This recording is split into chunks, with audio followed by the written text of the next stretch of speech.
This video is part of an interactive video. Go ahead and click on the annotation to get to the first video. The snake pattern is one of my favorites. Before I show you how to do it on the higher order cubes, I'm going to show you how I do it on the 3x3. The way I learned how to do it was first I solved it directly to the snake pattern, which was kind of difficult, and then I learned how to solve the snake pattern back to a solved state. For me, that wasn't very hard. First, I focused on that blue line. What I did was I turned an R, a right, then I did equator 2, and then a left inverted. Now all was left was to switch these top two edges up to M2, up to M2, and now all we have to do is orient these last two edges. And for me, I had a move I made up for my speed method that could easily take care of that. Now, I don't expect everyone to learn my method to solve the snake pattern. If you want, you can just use this algorithm I found using Google. Now, if I repeat those moves on the solved cube, I get right back to the snake. The snake does not work on the 2x2, so let me do it again on the 3x3, and then we'll go all the way through 7x7. So all I do was repeat those moves.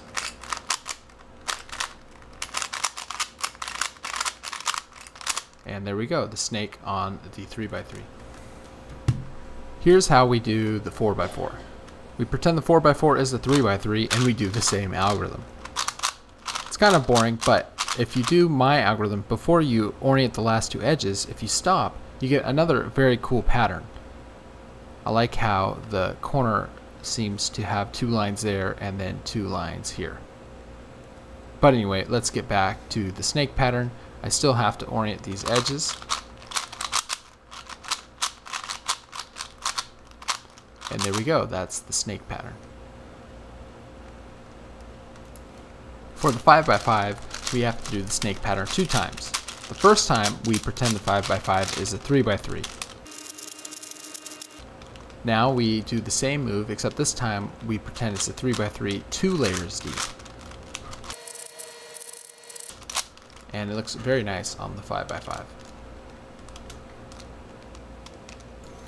This pattern doesn't work too well on even ordered cubes, so we have to just do it exactly the same way we did for the 5x5. First, we do the algorithm as if it were a 3x3 with 1 layer deep, and then we repeat the algorithm, this time pretending it's a 3x3 2 layers deep.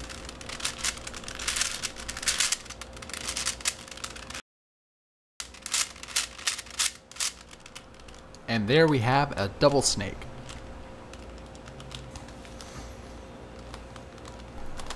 For the 7x7, we pretend it's a 3x3 and do the snake algorithm.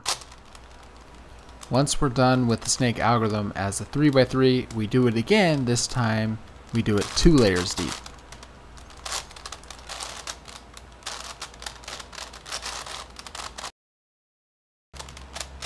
Once we're done 2 layers deep, we do it a third time, now 3 layers deep.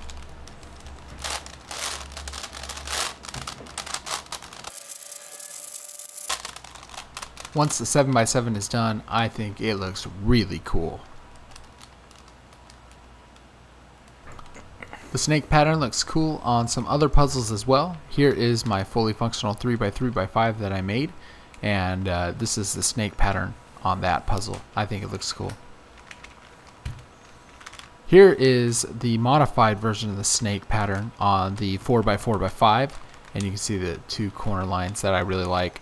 I think it looks really good on this one. Here you can see just how easy it is. All you do is right E2, left inverted, up to M2, up to M2. And you get the modified snake on the 4x4x5, and I think it looks really good. So that's my video on the snake patterns. I hope you enjoyed it, and you can click anywhere to get back to the interactive video.